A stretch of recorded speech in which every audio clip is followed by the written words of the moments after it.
Hey everyone, Dr. Steve here again from Elevate Sport and Spine, and today I wanted to make a video about an exercise that I give to my patients to help them differentiate between hip dominant and knee dominant types of exercise.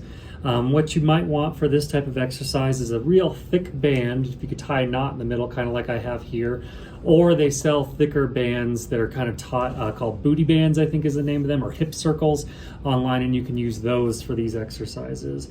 If all you have is one of these thick bands, what you're going to want to do, since our hip muscles are so powerful, the thinner bands like TheraBand won't typically work. We're going to need to double up on this and loop it through to where we have this knot kind of in the middle, so it's not kind of getting into our legs too much.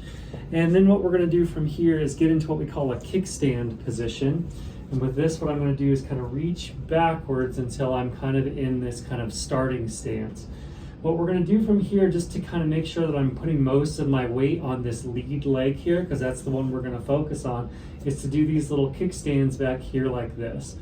If my weight is shifted backwards or onto that right foot, as I lift up, your whole body is going to come backwards, and that's not really what we're looking for here.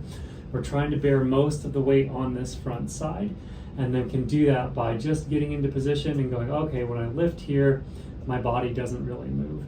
So now from here, what we're going to do is try to do a couple of different movements to work on knee dominant movement, which is going to be more like a squat here.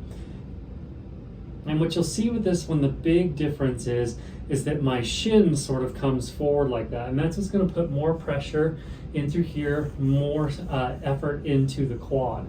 All of these we should be feeling kind of back here in the glute and hamstring though. If I want to shift it more into the glute and hamstring, what I want to do instead is to hinge here like this. An easy way to do this is to take your opposite side hand, put it towards the inside of your knee, and then slowly run it down your leg in between your ankle and knee joints. So if we do this on the other side, so we'll walk back into that starting stance, do a couple little kickstands here to kind of get myself set and make sure that I'm mostly loaded up on this opposite side. And then we can work a few of those knee bends here like this, trying to keep tension in this band the whole time, feeling it in the glute, making it more of a knee dominant movement by letting that shin come forward. And then we're going to shift over into that hip dominant hinge movement here, where we're really going to feel that in the hamstring a little bit more.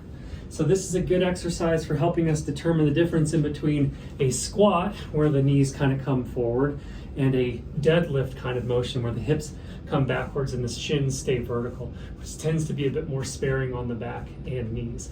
So this is a good exercise that you can use to help you kind of build strength, coordination, and balance with doing those things.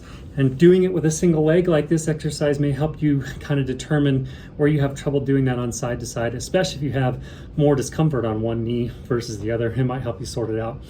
So I hope that's helpful for you. If you have any questions, as always, you can feel free to reach out and I'll try to do my best to answer. And you can always find me here at the clinic, okay? Take it easy. We'll see you next time.